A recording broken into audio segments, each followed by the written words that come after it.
Hi everyone, welcome. My name is Esther Eckhart and I've already shown you preparation for shoulder stand where you do poses to open up the shoulders and the upper back and the chest. And this preparation has more to do with building up the strength and a particular flexibility to get into shoulder stand. So yeah, this is also nice to practice before you do it. So it's also a good preparation to get into plow halasana. So we're going to lie on the back. First, I'm going to show you the easier version. So everybody do it this way to start with, so you know you can do it. So you're going to lie with your knees bent, feet on the floor, arms alongside the body, palms down. On an out breath, you press your lower back into the floor, so you draw your belly down. You're going to lift your knees into your chest, help with your arms, and then bring the legs overhead to the floor. Whether you either touch the floor or not doesn't matter. Stay here for an out breath. Keep a little bit of space between the floor and the neck, and then on an in breath, you roll your spine back on the floor. Feel free to lift your chin to your chest, and on an out breath, lower the legs to the floor. Actually, sorry, with your knees bent, easier version, so your feet end up back on the floor.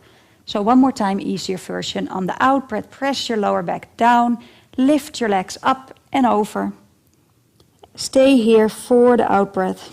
On the in breath, roll the back on the floor again, chin to chest. And on the out breath, keep the knees bent as you bring your feet back on the floor. So you can keep doing that for about 5 to 10 times to build up strength. Or if you feel that's easy and you want to take it a little bit further, you can extend your legs. Make sure you do not hurt your lower back while doing this. If you do, then you keep your knees bent. Keep your shoulders pressing down into the floor. Keep your arms pressing down into the floor. Same principles on the out breath. Press your lower back down. Lift your legs up. Inhaling, up and over. Exhaling, stay where you are. Pressing your shoulders down. Keep a little bit of space in the back of the neck. And then on the in breath, roll the back down again. Chin to your chest. On the out breath, lower the legs down slowly. When you feel it's too much, bend your knees. Good. And again, out breath, press your lower back in the floor, in, lift your legs up and over, stay here for the out breath, pressing your shoulders down, a little bit of space in the back of the neck. Inhale, roll the spine down again, and exhale, lower the legs to the floor. Okay, so these are preparations to get yourself ready. So finally, you want to be able to, on the out breath, press the lower back down, lift your legs, knees bent or straight, come into halasana. You can place your hands on your back. You walk your hands towards the shoulder blades as much as you can. You lift one leg, the other leg, and there you are, shoulder stand. In the beginning, it's always good to let your legs slant down to the floor a little bit this way. So you keep your chest open and your hands are not so high on the back. This is always a safe version to do. This is also called Viparita Prakarani. It's more of a half shoulder stand if you like. You keep your chest open. You keep your shoulder blades on the back. And you keep enough space at the back of the neck so a tiny little mouse can walk underneath. So. For the full shoulder stand, I will explain that to you in one of the next videos where we use blankets for underneath the shoulders to keep the neck safe and the upper back. Okay, so you can bend your knees, you can slowly roll out. And again, keep your chin to your chest as you lower your legs to the floor. And then release.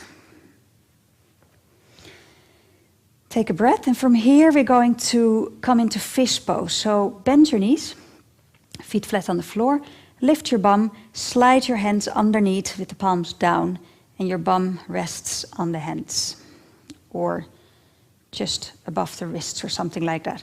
So you can keep your knees bent here, then press, you're not lifting your bum in this pose, so the bum stays connected to the hands or the floor. Press into your elbows, press into your shoulders, lift your chest, pull the head under, depending on the intensity of the back bend, either your back of your head or the top of your head is on the floor. If this feels good, extend one leg, the other one, and extend through the heels. Breathe. Fish pose is a wonderful pose for any kind of colds. Really strongly opens the throat after the shoulder stands and the plows. Opens the chest, increases flexibility and improves posture. Feel the breath. You can stay here for as long as you wish, and then coming out when you're ready.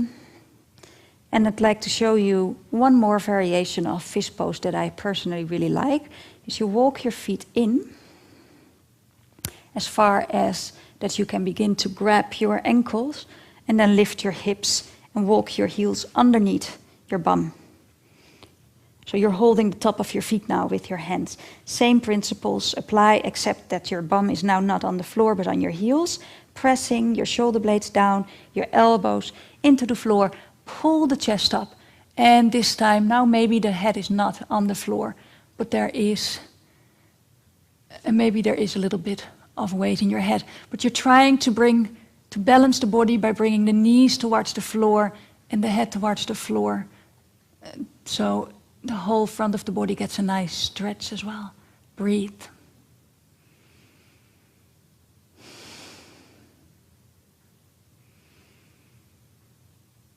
So no weight in the head. Both fish poses, hardly any weight in the head. And whenever you're ready, you can come out. Grabbing your feet, pressing the elbows down, releasing your head, and then walking your feet from underneath again. Extending your legs, and take a moment to feel the body. Fish poses are great to increase energy.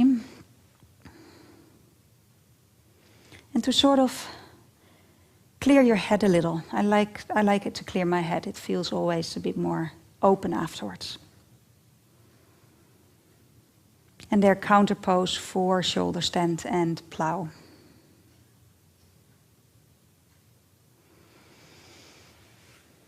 Okay, I hope you enjoyed this tutorial. So things to remember for shoulder stand and plow is that you do not bring the back of your net flat on the floor, but you keep a tiny little arch in it.